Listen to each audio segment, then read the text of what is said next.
আপনারা কতটুকু সফল? আসলে বিরোধী দল সফল হয় না, সফল হয় সরকার। সরকারকে, দেশকে ভালো কাজে সহযোগিতা করার দায়িত্ব হইল বিরোধী দলের। সরকার যদি বাধা উদ্যোগ নেয় অবশ্যই আমরা সহযোগিতা করি। সরকারের সকল উদ্যোগ খারাপ এটা আমরা বলবো না, কিন্তু জনজীবনের যে সাফারিংগুলো এটা আসলেই অতিষ্ঠ। আমি আজকে জুম্মায় আসার আগেই ভারপ্রাপ্ত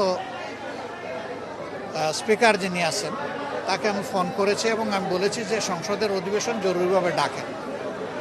এখন দেশে যে সংকটগুলো চলতেছে, জ্বালানি, গ্যাস, তারপরে বিদ্যুৎ, পানি, আইনশৃঙ্খলার অবনতি, দ্রব্যমূল্যের ঊর্ধ্বগতি এবং চুরি ছিনতাই যেগুলো চতুর্দিকে শুরু হয়েছে, চাঁদাবাজি, ঘাটে ঘাটে বিভিন্ন মাত্রার দুর্নীতি। সরকারের লোকেরাই স্বীকার করতেছেন যে দুর্নীতি বেড়েছে, কমে নাই। তো এখন 6 মাসে কমবে তো কিছু, বাড়ে কেন?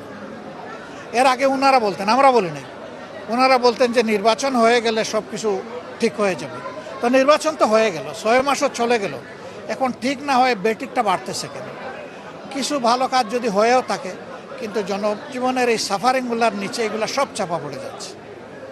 কোনো কিছুই তো সরকার কন্ট্রোল করতে পারলো না।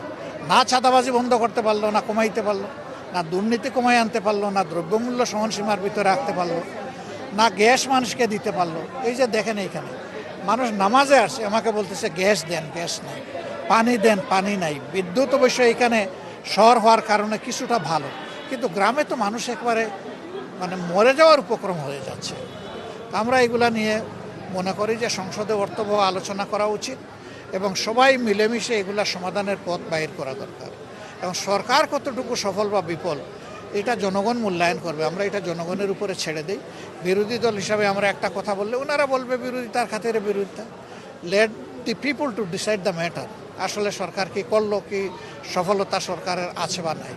আর বিরোধী দল আমাদের দেশে আজগুবি একটা দেখলাম যে সরকারি দলের কেউ কেউ বলে যে বিরোধী দলের পতন ঘটাবে। দুনিয়ার কোনো জায়গায় এটা কেউ বলছে কিনা আমি জানি না। তো বিরোধী দলের পতন হলে তারা সরকারি দল হবে ইনশাল্লাহ, তখন দেখা যাবে, তখন আপনারা আমাদেরকে ধরবেন।